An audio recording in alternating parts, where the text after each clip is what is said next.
नुकसान हुआ है, शहीद हुए 3 जवान और जो इंजर्ड है, तो किस तरह आप इसको देखते हैं हादसे को? जैसे कि मैंने अभी थोड़ी देर पहले कहा, थोड़ा पीछे करो कि जब ये लोग यहाँ पे जब हादसा हुआ तो गांव वाले जिस तरीके से बरेल के और वातरेल के गांव के लोग जो है, मैंने सुना यहाँ तक कि ख़वातीन भी जो हैं वो भी आके मदद करने की कोशिश करी।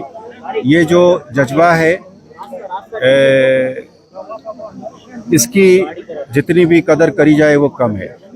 हमने ये उचित समझा, हम आए और गांव वालों को ये बताएं कि अगर आपने अपना दिल से आकर मदद करने की कोशिश करी और जब आपने ये करी, आपने बिना लालच के करे।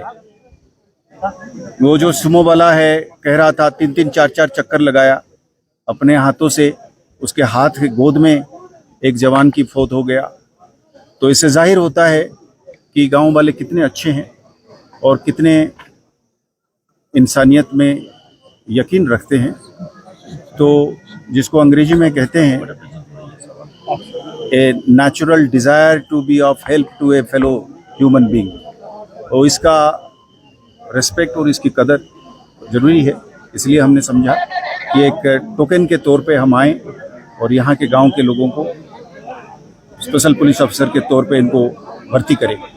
तो अभी हमने ये अपने एसएसपी साहब उसको करेंगे, आईजी साहब की जरिए कायदा, और हम कुछ इनाम और कुछ कमेंडेशन सर्टिफिकेट एक इज्जत के तौर पे उनको पेश करना चाहेंगे। सर, क्या कुछ डिटेल्स है, क्योंकि काफ़ी सारे लोग उसमें जख्मी हुए थे, उनकी क्या सिचुएशन है अभी? और उसमें 3 लोगों की जानें चली गई, बाकी मुझे जैसे बताया गया, आईजी साहब बीएसएफ के मुझे बता रहे थे सुबह आज, उसमें से एक जन जो है वो जख्मी हैं, थोड़ा सा उनका वो बदामीबाग कंटेनमेंट में है। बाकी लोग जो हैं कुछ एसएमएचएस में हैं और ज़्यादातर लोग डिस्चार्ज हो गए हैं। तो उस हिसाब से अभी खतरे में से तो कोई है नहीं। सर, इलेक्शन है 25 तारीख को, वोटिंग होने वाली है, तो सिक्योरिटी के किस तरह के इंतजाम पहले पोलिंग स्टेशन के अंदर किए गए हैं? हमारा सिक्योरिटी की जो अरेंजमेंट्स है वो बहुत डिटेल्ड है, और पोलिंग बूथ को लेकर या पोलिंग पार्टीज़ की सिक्योरिटी को लेकर, या अभी जैसे चल रहा है रैलीज है, कैंडिडेट्स हैं,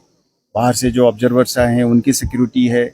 और इसकी 2 किस्म की सिक्योरिटी होती है। एक होता है इलेक्शन का जो प्रोसेस है, जो बंदे उससे जुड़े हुए हैं, जो जगह इससे जुड़े हुए हैं, जैसे कि पोलिंग बूथ, जो लोग जुड़े हुए हैं, जैसे कि पोलिंग पार्टीज हो गए, कैंडिडेट्स हो गए। उसके अलावा पूरी इलाके को सिक्योरिटी देने के लिए फौज की और सीआरपीएफ की और पुलिस की और एसओजी की एरिया सिक्योरिटी जो होती है, एरिया सिक्योर रहेगा तभी तो ये होगा।